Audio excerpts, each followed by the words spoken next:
Yes, so video games.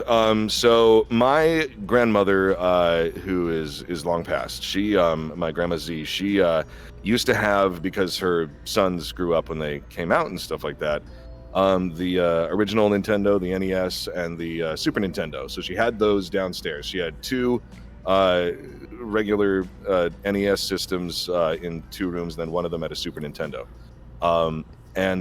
So we grew up when we were really young playing those games and stuff like that, Super Mario World, even Mario 3, the Contra 3, things like that.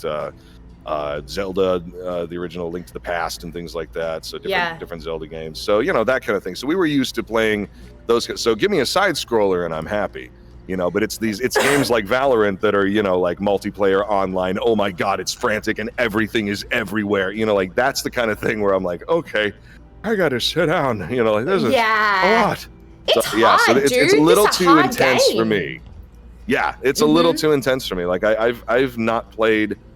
I've played maybe one game that I've ever been in, and that was more of a one of those visual novel things. So it was a little easier to, deal with, because I'm just not a big competitive gamer guy. I'm just not. So that's where that started off. Actually, it was kind of funny. My grandma used to the way that she was a big Tetris fan. She loved to play Tetris, and she she was just one of those puzzle-minded people, because she would also just like make huge, gorgeous puzzles on her table and everything. But she would play Tetris with the original controller, which is this square thing, right? So it was the square controller, which usually you play like this, but she would face it away from her and play it using her index fingers. I don't know how she did it, but she was a wizard at it, and she played so much Tetris that the tube TV that was downstairs at her house, if you turned it off, it was a black screen, but it had the Tetris screen burned into it. So it was always present in the background. Yeah, she loved her Tetris. So yeah, I mean, so I come by some earlier gaming that was perhaps a little before my time, pretty honestly, because I just grew up playing that at her house, and so that's where that started. And the other thing was about Omen, I think you said. Yeah. So tell me how you book the job. Like, how did that happen? And did you know what it was when you got it? Like, obviously it hadn't come out yet, so. It hadn't come out yet. I remember the audition being, a pretty plain sheet of paper with the description of the character and things like that, and vague descriptions of the voice, like I said, and then a picture of, I think he was called Wraith back then. I think that he had some sort of other name. It wasn't Omen. Cool, Wraith. Yeah, and so he had, but the concept art was pretty similar. He was just sort of, that the figure standing there kind of hunched over. He had the cowl over his face and these sort of grasping, creepy hands, and stuff like that. So I remember being really taken with that. I think I also auditioned for, what's Steve Bloom's character? Breach? Brimstone? Breach? Is it Breach? Okay, I was gonna say Breach, but I was like, am I making that up? Sorry, Steve, I love you, but I just forgot. I'm bad at things when they happen. So yeah, I got that audition, and it was, it seemed pretty much in my wheelhouse. Both Breach and then Omen, but Omen I was way more interested in because he was really spooky looking, and I love, horror and ghost stories. Oh my God, that's such an exciting character to play. Way more exciting, honestly. Let's be real. Yeah, so I was of the two, I was like, ooh, this Omen character, there's this Wraith character, like he looks so spooky, and I love the, and when they asked for Brimstone, not Breach, that's it, Brimstone. Where'd we get Breach from? Okay. Well, apparently Brimstone. Okay, thanks for letting us know, y'all. Okay. Boom. Thank you guys. Appreciate it. You'll have to forgive me. Breach and Brimstone. Which is which? Oh, fair enough. Brimstone, though. Yes, that's it. I apologize a second time, Steve. Anyway, where was I? Yes. So one of the things that really made me interested in the Omen thing was the death noises that they wanted, because usually with auditions, just for everybody else out there too, usually with auditions of this kind in like an action game and stuff, they'll ask you for dialogue bits and then maybe some efforts like fighting noises, you know, like you know, things like that, like going up in intensity, but then also injury sounds, like if you get hit and whatever, you know. So they're so hard to do. Yeah, they can be a lot, especially when it's like, you know, you're lifting up a little thing. Like you still have to make a noise for it, even if it's like, I don't make noises when I lift up a bottle, you know, but you still have to make a noise. Yeah. Or, you know, like, you know, so that's probably honestly worse for me than like, you know, you pick up a heavy thing, you know, like whatever. That's a little easier because you can kind of picture it. But like, you know, why would I make a sound?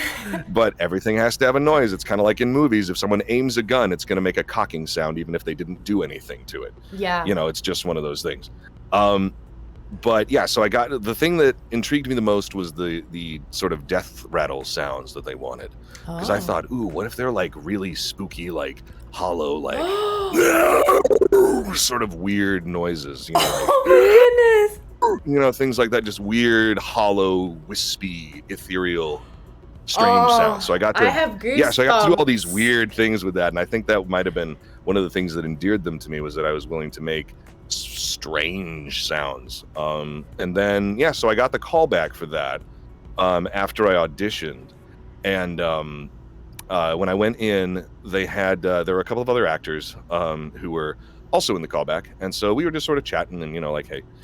And then as you know, one went in, and then I was after him, and then there was a third after me, and they were actors that I adore. So for a little bit there, I assumed, well, this was a good time, but I'm not getting this. I think I'm not getting this, you know. So you know what I mean. So I was just like, okay, but went in, and you know, we were directed to do different things, and you know, like we kind of worked on the character a little more there and had some more ideas about, you know, what he might sound like, and you know, I had his powers explained more to me and stuff, and I got to see, you know, some of the animation eventually, and so yeah, from there we just sort of worked on it a little more. It was a little more than just like do it this way, do it this way. It was a little more like, what if he's like, it was a little more exploratory than that, is my memory of it, was that it was a little more you know, we got to play a little bit more, which was nice, because you know, usually it's like, all right, impress us, you know, or whatever it is.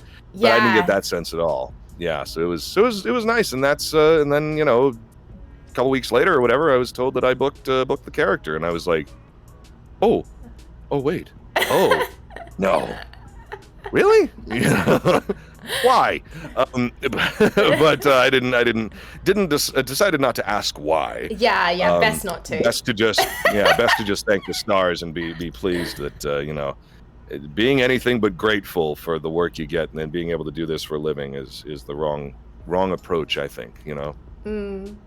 Wow, dude, that's fucking crazy. So did you have a sense that it was a big deal because you saw the other you saw the level of the other actors that were auditioning for it? Yeah. Yeah, that absolutely did it for me. That's when I was like, oh, this is one of those gigs.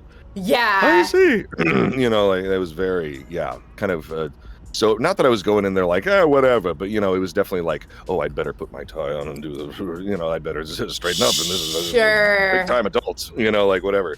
Very, very intense difference of, you know, being outside, you walk inside, oh, this is real. This is the real deal. Yeah. And so it gave me a little bit more perspective on that. So now I sort of treat every callback or gig as like, you know, even more like just really approach it professionally, you know, as and not to anticipate or expect or doubt myself or anything, you know, like just go in and just leave it all in the booth, as it were, you know, like just go in and do what you're asked on a callback or an audition, and then just, you know, it's best to try and forget it, as they say, but sometimes it's hard to do that after a really fun audition. So that was definitely one where I really hoped that I got it, you know.